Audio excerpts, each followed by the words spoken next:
Bueno, entonces hoy vamos a hablar, vamos a ver el estado del arte de la evaluación de la respuesta a volumen. Es un tema que pues, va a ser frecuente, tanto más que todo de pronto tal vez en las unidades de cuidados intensivos y en el quirófano. Es un tema que también va a ser importante para nosotros, ya que pues cada vez vamos a una reanimación un poco más precisa. Sin embargo, una de las cosas que quiero resaltar, o que voy a resaltar, esperen que no me está sirviendo acá el láser.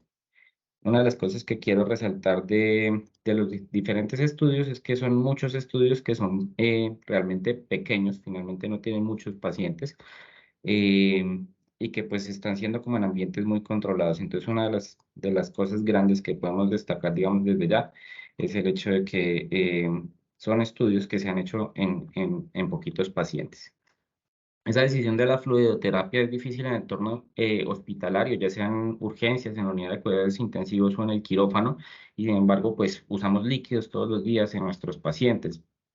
Pero sabemos que tanto la hipo como la hipervolemia aumentan la morbimortalidad, por eso es importante tener una medición precisa de cuánto es el líquido de pronto que tenemos que poner a nuestro paciente o cuál es el estado de volemia. Sin embargo, esto no lo podemos determinar con facilidad por indicadores clínicos, que el paciente tenga edema, que el paciente pues de pronto tenga líneas de estertores, son indicadores que ya son tardíos de que el paciente tiene sobrecarga hídrica y realmente es casi un caricellazo porque el 50% de los pacientes que están inestables no son respondedores a volumen e incluso lo ve uno a veces ya cuando tiene un monitoreo avanzado de los pacientes, pueden ser pacientes que no tienen ni siquiera edema, que están soportados a dosis altas de vasopresores, incluso con vasopresores duales, y uno va a ver y están hipervolémicos y en realidad parte de la reanimación de estos pacientes va a ser la terapia diurética.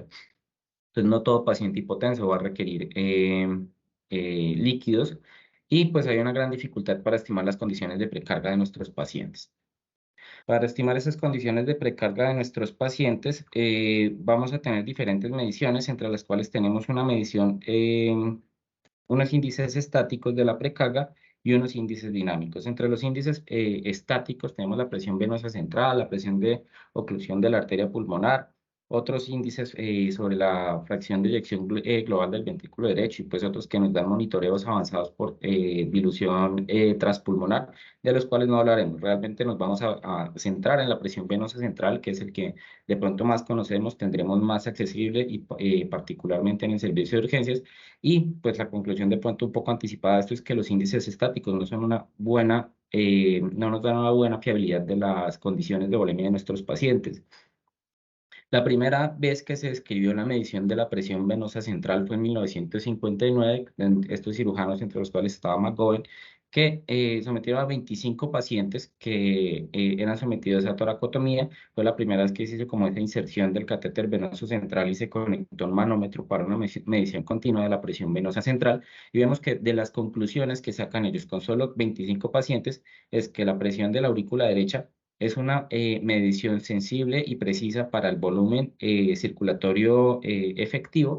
Esta medición de la volemia antes ella la hacía con albúmina marcada radiactivamente. También decía que esa presión de la aurícula derecha refleja los cambios cardiovasculares de manera rápida antes de las mediciones que tenemos usualmente, como eran, pues era presión arterial sistólica y la frecuencia cardíaca. Y también nos dice que nos refleja de manera adecuada como la respuesta al tratamiento de sus pacientes. Eso lo dije en 1960, realmente no fue hace mucho tiempo. Posterior a eso, pues vinieron muchos estudios y en los cuales pues nosotros recordamos que las guías de sobreviviendo a la sepsis nos decían vamos a apuntar a una presión venosa central de 8 a 12 como una meta de reanimación de la volemia de nuestros pacientes.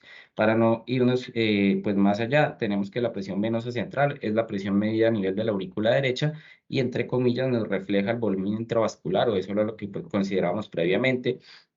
Y hasta el 2012, por lo menos en las guías de sobreviviendo a la sepsis, aún se recomendaba como guía de reanimación. Sin embargo, en 2008, y este doctor de acá, Paul Malik, que pues es una intensivista, lo van a ver mucho dentro de todas las publicaciones de esta persona, y Pinsky se han dedicado pues mucho a todo lo que es la respuesta a volumen. En 2008 publica este metaanálisis, esta revisión sistemática, perdón, en la cual se pregunta, ¿realmente la presión venosa central refleja predice la respuesta a volumen? En el cual incluyó 24 estudios que eran ensayos clínicos y tenían como criterio de inclusión que relacionarán la presión venosa central y la volemia, y también midieran los cambios de la presión venosa central y los cambios en el volumen sistólico y el índice cardíaco. Es decir, si un aumento en el gasto cardíaco se relacionaba con cambios de la presión venosa central. Y vemos acá en la gráfica en la cual tenemos en el eje de la Y la presión venosa central y en el eje de las X el déficit o exceso de volumen del paciente, que no hay ninguna correlación, hay una gran dispersión en esto. Y vemos que pacientes que tengan una presión venosa central de 20 pueden tener un déficit de volumen hasta de 1000 cc, y pacientes que tengan una presión venosa de 5, por ejemplo, pueden tener exceso de volumen también de 1000 mililitros de volumen. Entonces, realmente no hay una correlación entre esa presión venosa central y el estado de volemia de nuestro paciente. Sin embargo, pues como les decía, hasta el 2012 las guías de sobreviviendo a la sepsis todavía nos decían apunte una presión venosa central de 8 a 12. Entonces ya en el 2013 el doctor Marik nuevamente hace la misma pregunta: ¿acaso la presión venosa central produce la respuesta a volumen? Y dice un metaanálisis actualizado y una súplica por el sentido común. Entonces, en este caso, pues ya incluyo más estudios, tenemos 43 estudios con 1802 pacientes, de los cuales 22 estudios eran en unidad de cuidados intensivos, 20 eran en quirófano, 13 de estos eran de cirugía cardiovascular, y un estudio de voluntarios sanos en los cuales 12 personas muy valientes dijeron: si tienen que ponerme un catéter de arteria pulmonar para medirme la respuesta a volumen, lo haré porque es por la ciencia. Entonces tenemos esos dos pacientes también de reflejo de pacientes sanos, y vemos que en el análisis agrupado de la presión venosa central, los respondedores tenían una presión venosa central media de 8.2, más o menos 2.3, y los no respondedores de 9.5, para determinar si esos pacientes respondían, y determinaron que el área bajo la curva para todos estos pacientes era de 0,56, es decir, nuevamente como un caricellazo para determinar la respuesta a volumen basada en la presión venosa central, y determinaron que esa correlación entre la presión venosa central y los cambios, ya sea del volumen sistólico o del índice cardíaco, eran del 18% en los pacientes de UCI y del 11% en los pacientes de cirugía. Es decir, no hay una correlación entre los cambios de la presión venosa central y el índice cardíaco tampoco. Ya este estudio nos dice en el 2016 de JAMA, ellos dicen que bueno, vamos a ponerle un punto de corte a la presión venosa central para determinar si así podemos hacerla un poco más útil, y pues tampoco funcionó. Determinaron pues como conclusión general que tiene una especificidad de 76% para determinar la respuesta a volumen y una sensibilidad de 62%. ¿Esto qué quiere decir? Que con un paciente que tenga una presión venosa central por debajo de 6, tengo o sea, hay un chance de que tal vez pueda responder a volumen. De todas formas, podríamos aplicar alguno de los métodos que vamos a ver más adelante, pero que nuestro paciente tenga una presión venosa central por encima de 6, definitivamente pues no significa mucho en cuanto a la predicción de respuesta o tolerancia a volumen. Entonces, de ahí surge la necesidad de instaurar unos índices dinámicos para la medición de la respuesta a volumen, y básicamente estos índices dinámicos lo que van a hacer es evaluar cuáles son los cambios, ya sea en el volumen sistólico, en la presión de pulso o en el índice cardíaco, cuando yo modifico las condiciones de precarga del paciente, ¿sí? Básicamente es lo que queremos ver. Si cambia la precarga de mi paciente, cambia el índice cardíaco, porque fundamentalmente lo que hacemos cuando administramos líquidos a un paciente, o lo que buscamos cuando le administramos líquidos a un paciente, es aumentar ese gasto cardíaco para que aumente el aporte de oxígeno. Si no, pues realmente no estamos haciendo nada al administrar volumen. Entonces, hablando de los principios fisiológicos de cómo funciona esto, pues tenemos que hablar del retorno venoso, ¿sí? El retorno venoso, la fórmula del retorno venoso es igual a la presión media de llenado sistémica menos la presión venosa central, que sería pues la presión medida a nivel de la aurícula derecha, dividida en la resistencia del sistema venoso, ¿sí? ¿Qué es la presión media de llenado sistémico? Esta es la presión que queda en el sistema venoso en la ausencia de pulso. Es decir, si el corazón deja de latir, hay una cierta presión que ejerce los vasos venosos, y que también tiene que ver con el contenido de sangre, de los cuales vamos a tener una parte de volumen que no está estresado. Ese volumen no estresado no ejerce una fuerza contra la pared del vaso, y una parte de volumen estresado que sí ejerce una fuerza, una presión, que sería la presión media de llenado sistémico, que va a ejercer como ese flujo hacia la aurícula derecha para favorecer el retorno venoso. Cuando nosotros tenemos un volumen estresado, generalmente suele ser el 15% de la volemia que tenemos en el sistema venoso. Cuando administramos líquidos, lo que pretendemos es aumentar esa presión media de llenado sistémico para mejorar el retorno venoso. Y ahora tenemos la fuerza que se contrapone al retorno venoso, que sería la presión en la aurícula derecha. Entonces, si aumenta la presión en la aurícula derecha, va a disminuir el retorno venoso. ¿Cómo funciona esto, por ejemplo, en un paciente que tiene ventilación por presión positiva? En un paciente que está normal, sin intubación, ventilación espontánea, cualquiera de nosotros tenemos una presión pleural que es negativa y en el momento de la inspiración esa presión se hace más negativa para permitir la entrada de aire y eso significa que pues por gradiente de presión transpulmonar, esa presión negativa con esa presión positiva de la aurícula va a hacer que la presión en la aurícula baje y eso aumenta el retorno venoso. En los pacientes que tenemos ventilados por presión positiva, el paciente que intubamos y lo conectamos a un ventilador, cambiamos la presión intratorácica, la volvemos una presión positiva y lo mismo, la presión transpulmonar. Si yo tengo, por ejemplo, una presión de la aurícula derecha de 3 y tengo un paciente, por ejemplo, con una PIP de 5, ya la presión acá al interior del tórax va a ser 5 más los 3 de la aurícula, vamos a tener una producción en la aurícula de 8. Entonces, básicamente, en los pacientes que ventilamos por presión positiva, estamos aumentando esa presión de la aurícula derecha, es decir, que en cierta forma nos estamos oponiendo al retorno venoso. Cada vez que nosotros insuflamos aire al paciente, disminuimos la precarga del ventrículo derecho, es decir, disminuye el retorno venoso, también aumenta la poscarga por ese colapso de los capilares a nivel alveolar y eso finalmente se traduce también en una caída de la precarga y de la cantidad de sangre que va a llegar al ventrículo izquierdo y esas son las variaciones cíclicas con la respiración que vamos a evaluar con estos índices dinámicos. Tiene todo el sentido del mundo si lo pensamos. Tenemos esta curva de Frank Starling, que es la que nos determina cuando nosotros buscamos determinar si el paciente responde o no a volumen, queremos buscar esos pacientes que están en la parte pendiente de la curva, a los cuales si yo les administro líquido y aumento su precarga, va a aumentar el volumen sistólico, ¿sí? Esos pacientes que están en esta parte pendiente de la curva, si yo, por ejemplo, insuflo aire, hago que caiga el retorno venoso, pues va a caer también el gasto cardíaco y por lo tanto, pues va a caer el volumen sistólico. Mientras que si mi paciente ya está en la parte plana de la curva de Frank Starling y su volumen sistólico no depende realmente de la precarga, así yo tumbo el retorno venoso, ese paciente pues ya está, digamos que saturado de volumen y no va a haber una variación en el volumen sistólico, así yo le tumbe el retorno venoso al ventrículo derecho.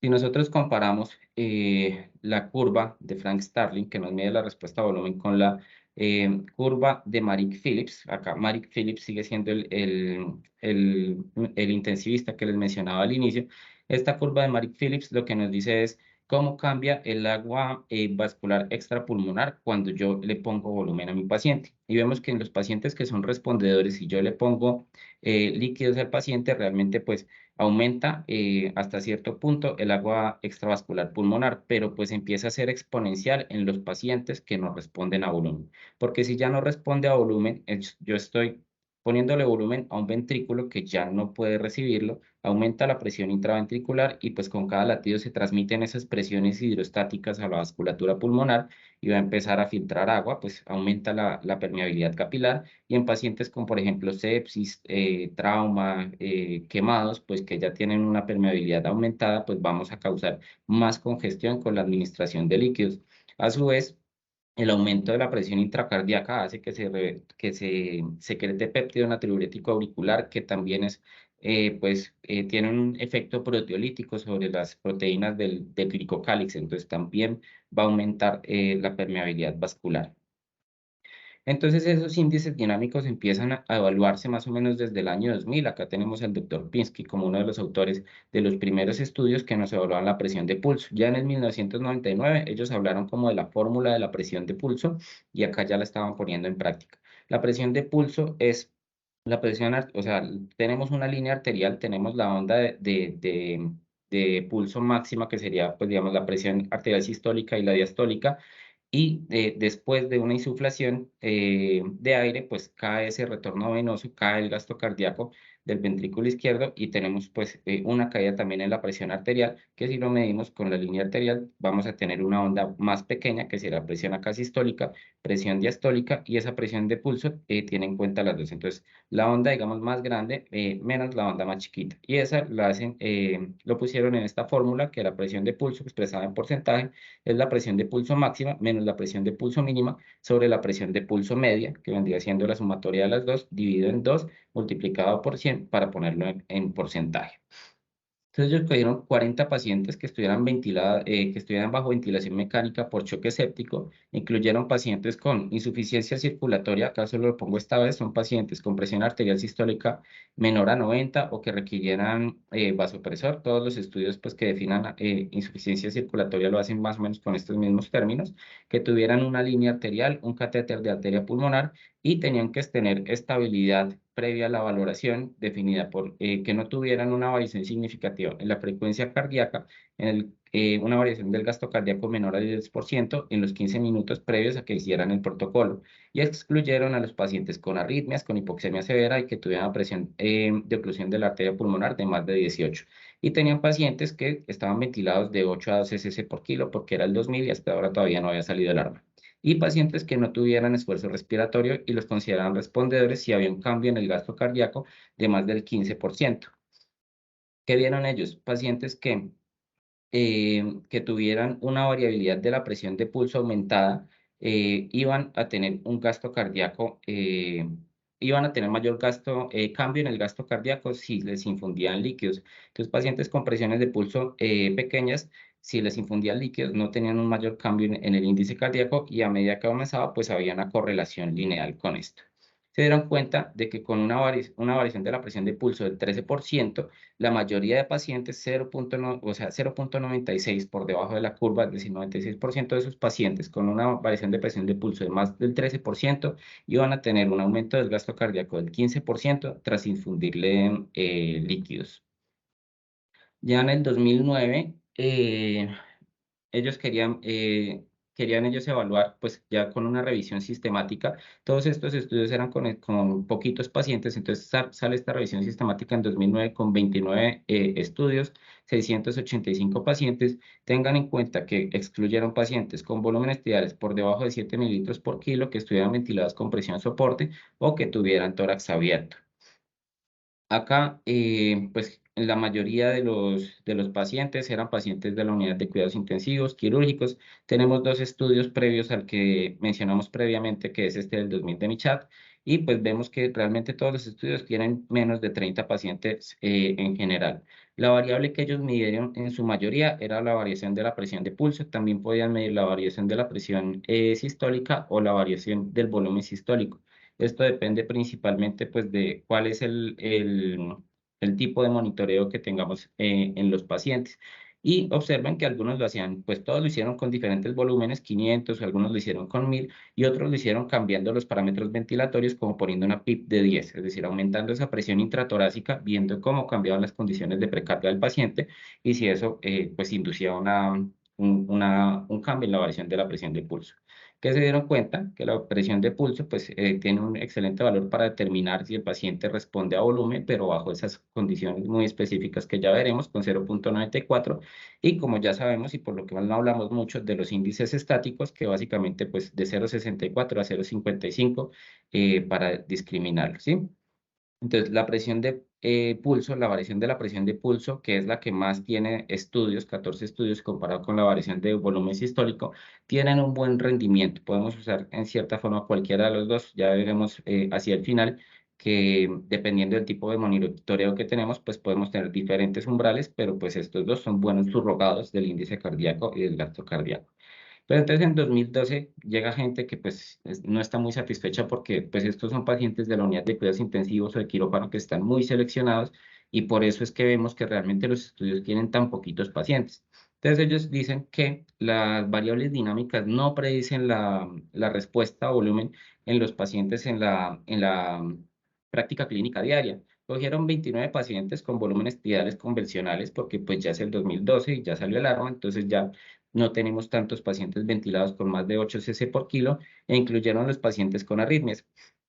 Se dieron cuenta, pues acá vamos a tomar solamente la gráfica de la A, que es la que nos habla de la variación de presión de pulso. Se dieron cuenta que pues en esos pacientes en los que cumplían todos los criterios, pues nuevamente un área bajo la curva de 0,96, pero que si nosotros cogíamos ya los pacientes que tenían, por ejemplo, un volumen tidal por debajo de 7, bajaba de 0,96 aproximadamente a 0,7. Y si incluíamos los pacientes con arritmias, apenas a 0,51, es decir, básicamente similar a lo que podríamos determinar con una presión venosa central.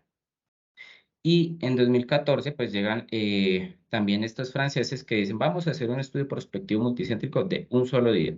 En un solo día ellos reclutaron en 26 unidades de cuidados intensivos en Francia pacientes para evaluar si podían medir la respuesta a volumen. La pregunta básica acá fue, ¿cuántos de los pacientes que ingresen en un día a estas 26 UCIs van a cumplir los criterios para evaluar la respuesta a volumen de acuerdo a la variación de la presión de pulso?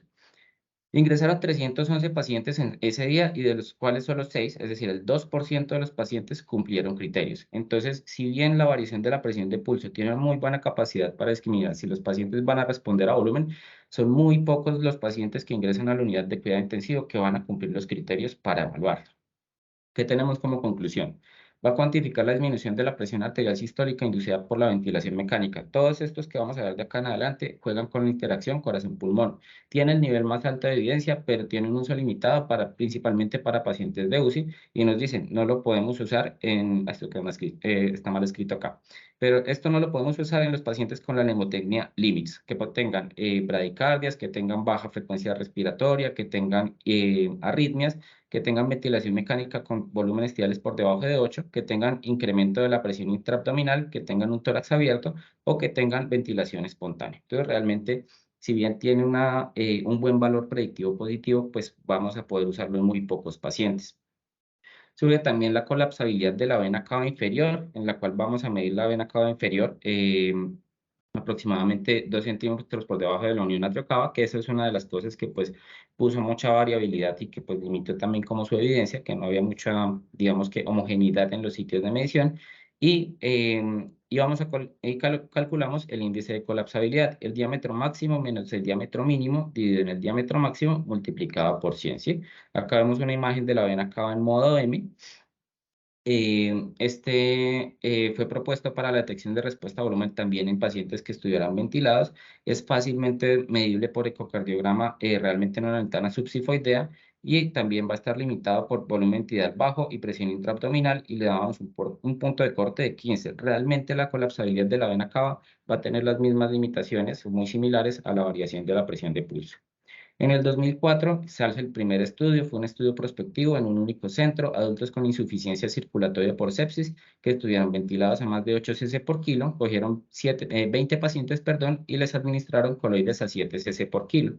Acá vemos cómo está, digamos que superpuesta el modo M de la vena cava inferior y acá vemos la curva del ventilador. Durante la insuflación aumenta la presión de la aurícula derecha, eso hace que la vena cava se distienda y durante la expiración pues va a colapsar. Entonces en los pacientes que no tenían una respuesta a volumen, no había una variación en ese diámetro de la vena cava inferior, no había colapsabilidad, mientras que en los pacientes que sí tenían respuesta a volumen, había por ejemplo acá pues un colapso del 95%, administraban los 7 cc por kilo y ese colapso cambiaba a ser del 28%. Y si lo correlacionábamos con el índice cardíaco, este paciente tenía un índice cardíaco de 1,8 y después de ponerle líquidos de 2,6 litros por minuto.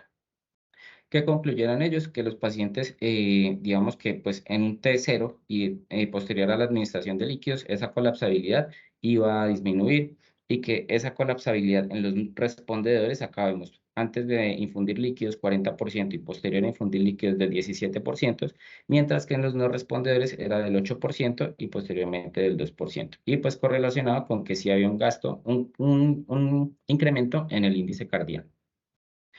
Nos dicen, si nosotros cogemos un punto de corte de 18% para la colapsabilidad de la vena cava inferior, podemos predecir con 90% de sensibilidad y especificidad la respuesta a líquidos. Sin embargo, pues hubo varios estudios después, pero llega en el 2017 este grupo también de franceses en el cual dicen vamos a coger más pacientes y vamos a evaluar ecográficamente otros indicadores de respuesta a líquidos, a ver cómo le va la vena cava inferior. Entonces fue un estudio observacional prospectivo multicéntrico con 540 pacientes, una pacientes que estaban sedados, ventilados y que requerían ecocardiograma por insuficiencia circulatoria. El reto a líquidos lo hicieron con la elevación pasiva de los miembros inferiores y mediante la variación de la presión de pulso, la velocidad máxima aórtica, que este sería el BTI, y la vena cava superior, porque pues acá lo hacían con ecocardiografía transesofágica y el índice de vena cava inferior. ¿Qué se dieron ellos cuenta? Acá tenemos, en los pacientes, vemos que el que tuvo el mejor rendimiento, de hecho, fue el delta de la vena cava superior, y que si bien tiene un buen rendimiento, pues requiere que uno tenga habilidades en ecocardiografía transesofágica, lo cual limita mucho su uso. Seguido del BTI, que tiene un área bajo la curva de 0,75, y el índice de vena cava inferior, realmente, pues con un rendimiento pobre de 0,63, un poco similar también, o bueno, cercano a lo que tendríamos como con las medidas estáticas. Ya en el 2018, pues acá tendríamos como un consolidado de los estudios. Tenemos 6 estudios, pacientes en choque, ventilados, que tuvieran cualquier tipo de comparador, ya sea presión de pulso, el BTI, para un total de 603 pacientes. Acá tenemos el primer estudio que vimos que fue el de Barbier, acá tenemos el otro estudio que vimos que fue el de Vignan, este fue el último que vimos, pues hicimos como el análisis agrupado de los datos. Entonces, ¿qué conclusiones podemos sacar hasta el 2018 del rendimiento del índice de vena cava inferior para la predicción a volumen? Tendría una sensibilidad combinada de 69% y una especificidad de 80%, que si bien no parece, digamos que muy malo, hay una gran heterogeneidad en los estudios, 86% y 78%. Por eso es que vamos a ver, y de hecho van a ver en algunas de las tablas más adelante, que en algunas aparece que la vena cava inferior tiene un buen rendimiento, en otras como los que vemos acá, pues realmente no es muy bueno. Pero son estudios aislados, pero en este metaanálisis que nos agrupan los datos, pues tenemos una gran heterogeneidad en los estudios. Por lo cual, como conclusión de esta medida de la respuesta a volumen, determinamos que la facilidad en su medición y el aprendizaje no compensa su falta de confiabilidad. Sin embargo, pues va a ser una de las herramientas que podremos seguir usando, porque en urgencias realmente no tenemos esas monitorías avanzadas como termodilución transpulmonar, y también pues no vamos a tener a los pacientes, ojalá, ventilados mucho tiempo. Posteriormente, en el 2009, surge el test de oclusión al final de la expiración. Acá también vamos a hacer la interacción corazón-pulmón. Vamos a hacer una pausa expiratoria de 15 segundos, así mantenemos como la presión alveolar al final de la expiración y podemos eliminar en cierta forma esos cambios cíclicos durante la respiración y evaluar cómo se comporta la precarga. Tiene la ventaja de que es válida en casos de arritmias en pacientes que estén ventilados con volúmenes tidales bajos y que tengan respiración espontánea desde que no se interrumpa pues esos 15 segundos de la pausa expiratoria. Y lo vamos a medir como un incremento en el gasto cardíaco del más del 5% de la respuesta a volumen.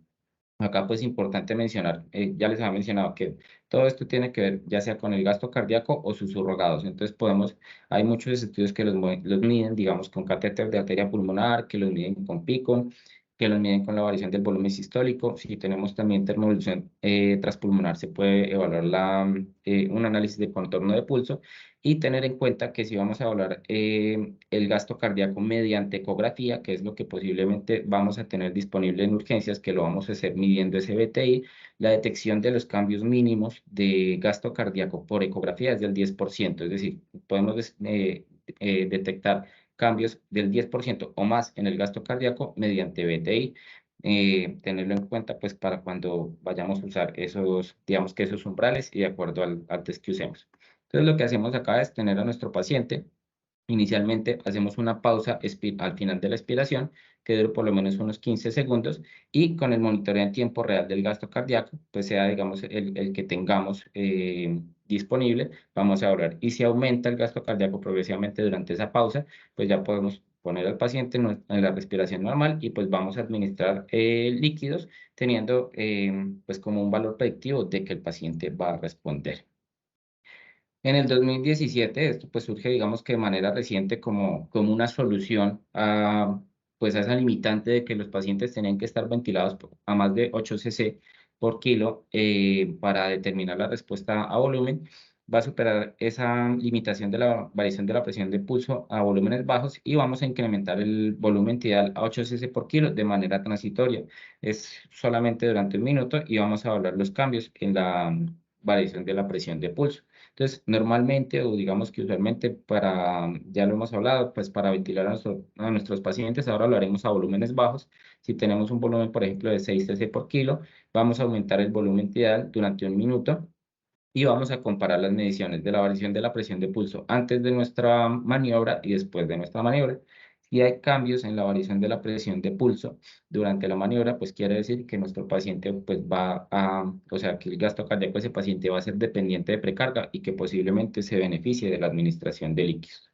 Entonces acá en el 2021 pues tenemos como este metaanálisis que nos reúne eh, cuál es el rendimiento de las técnicas para evaluar la respuesta a líquidos en pacientes que estén ventilados con menos de 8 cc por kilo, que estén sin esfuerzo respiratorio y pues también nos incluyen pacientes con arritmias. Incluyeron 33 estudios, fueron 1.352 pacientes, de los cuales, pues de los que vimos previamente, vemos que el reto del volumen tidal tiene una sensibilidad del 90%, una especificidad del 87%, sin mucha heterogeneidad entre los estudios para predecirme pues la respuesta a volumen con un área bajo la curva de 0.92. Vean que acá, por ejemplo, el delta o el índice, la colapsabilidad de la vena cava inferior realmente parece tener pues un buen rendimiento, una sensibilidad del 77% y especificidad del 87%. Pero eso pues va a depender también de los estudios incluidos y de la estandarización como tal de la media. Y el test de oclusión al final de la expiración, esa pausa expiratoria de 15 segundos va a tener una sensibilidad del 82% y una especificidad del 89%, pero pues en este sí hay más heterogeneidad en los estudios del 51%, que sigue pues sí, pues que pegan el palo básicamente de la significancia estadística. Posteriormente, en 2017, surge la maniobra del suspiro, en el cual evaluamos los pacientes ventilados que puedan estar ventilados en presión soporte. Esto pues ya también pues ya nos incluye un grupo de pacientes diferentes. Todos los pacientes en los estudios previos tenían que o estaban ventilados mediante control. Incluso en varios de los estudios se sugería que pues, se relajara a los pacientes para hacer esa prueba de respuesta a líquidos y se hacían diferentes mediciones con presiones de 15, 25 y 35 centímetros de agua. En este estudio del 2017, pues incluyeron 38 pacientes y lo que ellos buscan es que al aumentar esa presión haya un cambio en la presión de pulso, básicamente pues un cambio también como una caída en el gasto cardíaco. Y lo que ellos ven es que en los pacientes que son respondedores, a medida que nosotros aumentamos la presión de 15 a 25 a 35, gradualmente va a disminuir pues, la presión arterial sistólica, mientras que en los pacientes que no son respondedores, si yo modifico la presión intratorácica, pues no va a haber un cambio significativo en la presión arterial sistólica de nuestros pacientes. ¿Qué vemos acá en los resultados de este estudio? Llamativo que acá pues el mejor subrogado fue la variación de la presión arterial sistólica, eh, no la presión de pulso. Vemos que en los pacientes respondedores y no respondedores pues hubo una diferencia o una caída significativa durante pues posterior a la respuesta a líquidos, mientras que en la variación de la presión de pulso pues inicialmente de 8.2 y posterior a la administración de líquidos de 7 sin que fuera estadísticamente significativo.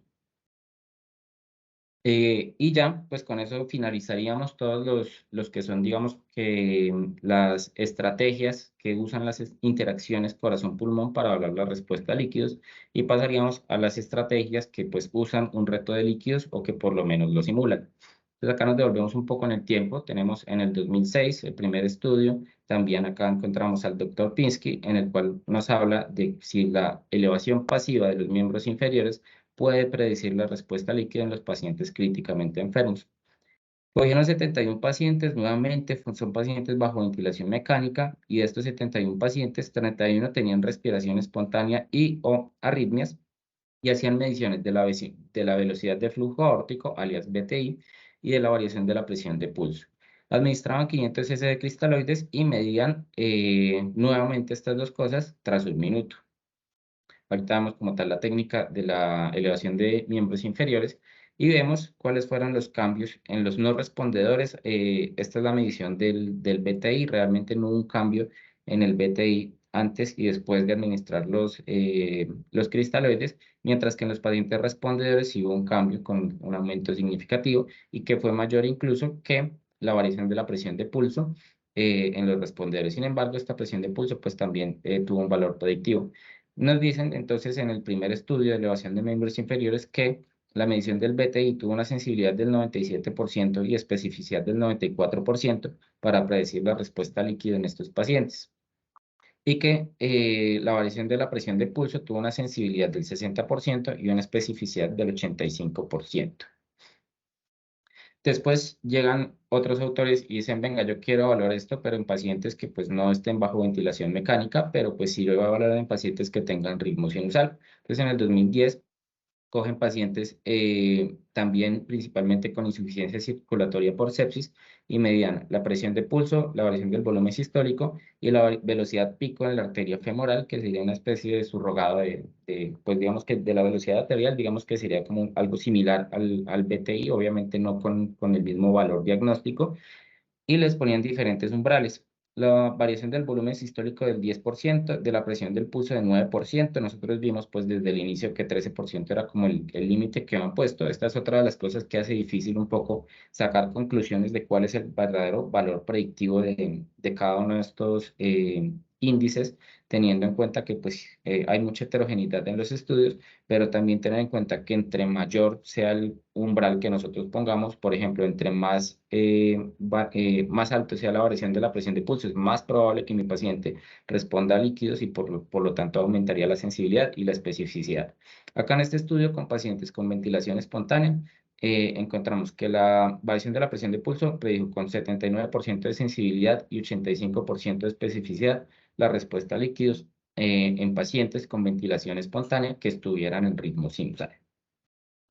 ¿Qué tenemos en el servicio de urgencias? Lastimosamente, no mucho. Tenemos acá este estudio, por ejemplo, del 2022, en el cual cogieron 37 pacientes y quisieron medir los cambios en el volumen sistólico con bioimpedancia.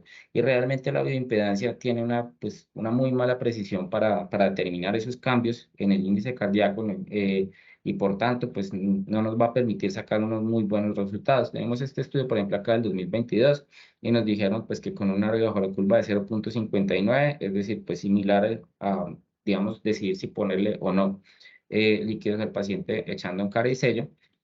Y vemos en este metaanálisis del 2016, en el cual pues nos dicen cuál es la utilidad de la elevación pasiva de miembros inferiores para la predicción de la respuesta a líquidos. Y nosotros vemos la mayoría de estudios hechos en la unidad de cuidados intensivos, excepto uno que fue en el servicio de urgencias, pero también usaron bioimpedancia. Entonces, pues realmente, a pesar de que sí tuvieron más pacientes, 109 pacientes, pues no vamos a tener unas conclusiones muy favorables respecto a su rendimiento en el servicio de urgencias. Acá es importante tener en cuenta porque pues lo hemos visto en los estudios previos, en los estudios pues digamos que fueron únicamente de un centro, eran pacientes en ritmo sinusal. Acá ya tenemos 21 estudios con 991 pacientes, en los cuales varios de ellos incluían pacientes que ya fuera que tuvieran ritmo sinusal o arritmias y algunos pues realmente no mencionaban si eso era un criterio de exclusión o inclusión. Conclusiones de este metaanálisis sobre el rendimiento de la elevación de miembros inferiores, la elevación pasiva de miembros inferiores. Si usamos el gasto cardíaco con un umbral del 10%, vamos a tener una sensibilidad del 85% y una especificidad del 91%. Y si usamos la variación de la presión de pulso con un umbral, donde está acá el umbral de 12%, vamos a tener una sensibilidad del 56%, no muy buena, es decir, que pues un resultado negativo no hace muy bueno, pero si el paciente responde con una especificidad del 83%, va a responder a líquidos. ¿Cómo hacemos la evaluación de este reto de líquidos con autotransfusión? Vamos a tener el paciente inicialmente con la cabecera de 45 grados. Esto es importante, aunque algunos estudios lo han hecho con los pacientes pues, a 0 grados. Una medición en tiempo real del gasto cardíaco, que en este caso para nosotros en urgencias puede ser con el BTI. Yo le tomo el BTI a mi paciente antes de iniciar la elevación pasiva de miembros inferiores. Acá pues nos dice medirlo en tiempo real. Hacemos la maniobra, el paciente quedaría pues en una posición neutra, los miembros inferiores a 45 grados y posteriormente hacemos la medición. En este caso, para nosotros lo haríamos con el BTI. Un minuto después, eso es importante, los cambios, digamos que la respuesta a volumen se van a dar alrededor de un minuto después del reto y también son reversibles. Entonces, pues después de 10 minutos puede que ya no tengamos una buena medición. Y posteriormente, si por ejemplo acá tuvimos un incremento de ese BTI con un umbral del 13%, ya lo veremos.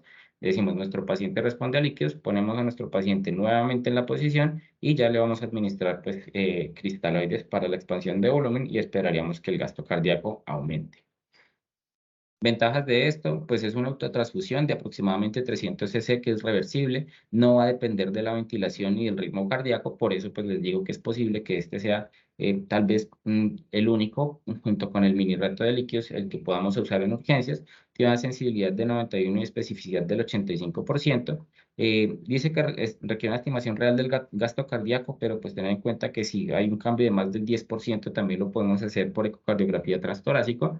Va a estar contraindicado en pacientes con hipertensión endocrinal porque pues poner al paciente en esa posición va en contra de las metas de neuroprotección y en los casos de hipertensión intraabdominal pues podría generar falsos negativos.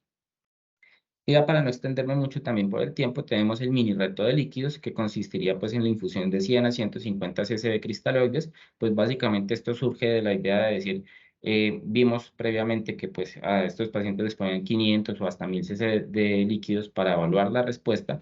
Entonces, pues lo que ellos quisieran decir fue, si ponemos un volumen menor, podríamos determinar de todas formas o perderíamos un valor diagnóstico con esto, pero realmente pues se dieron cuenta, esto es un estudio del 2011, pues hay varios estudios ya que tienen pues diferentes volúmenes también 100, 250 y dependiendo de lo que nosotros tenemos, cambios en el gasto cardíaco del 5%.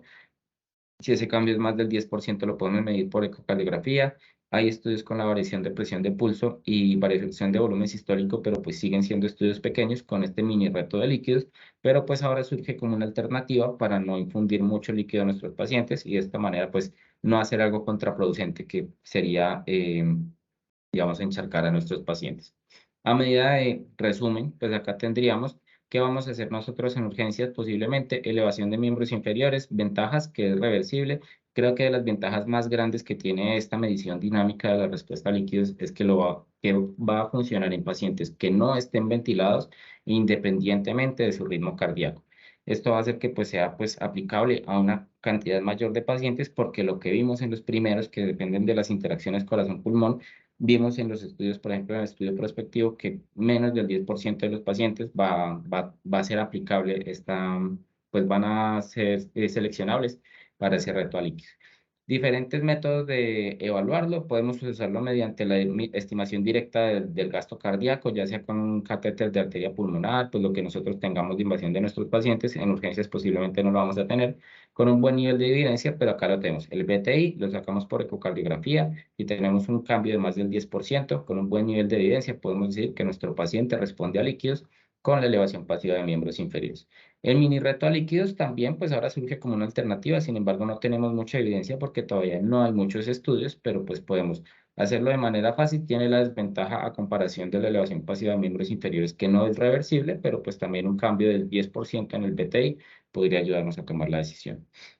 Y ya de pronto si tenemos, digamos, para la evaluación de la presión de pulso, realmente solo vamos a necesitar como tal una línea arterial, que esa es una de las ventajas que tiene, pero pues serían en pacientes muy seleccionados, ventilados a un cierto volumen, que no tengan arritmias, o volumen sistólico, pues digamos que otras medidas, pues ya necesitaríamos también otras formas de monitoreo avanzado para de pronto si tenemos pacientes en la unidad de cuidados intensivos con este tipo de monitoreo.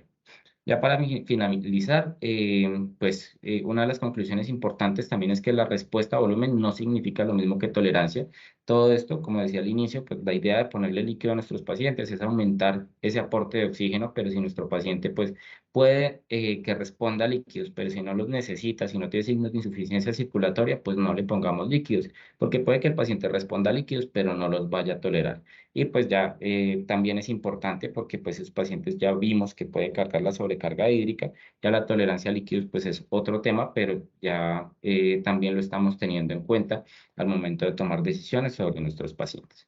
Como conclusiones, los líquidos endovenosos son un medicamento, tienen también una dosis, es importante, no los debemos usar de manera como tan liberal. Hay diferentes estrategias que van a ser adaptables al contexto. Vimos diferentes formas como podemos medir la respuesta a líquidos. Ya dependerá del sitio donde estemos trabajando, si es en la unidad de cuidados intensivos o si es en urgencias y pues lo que tengamos de monitoreo de nuestro paciente, si está ventilado o no. Podemos definir cuál va a ser la estrategia para evaluar la respuesta a líquidos que vamos a utilizar. Vamos a tener en cuenta las limitaciones de cada método, pues también todo lo vamos a interpretar en contexto. Tenemos diferentes umbrales y pues para eso sirve también, digamos, que aprendérselos, tener las tablitas para saber cuánto es el cambio que yo debo esperar para definir si mi paciente es respondedor o no. Y, importante, responder a líquidos no es igual a necesitar líquidos. Eso era todo lo que traía para hoy. Muchas gracias.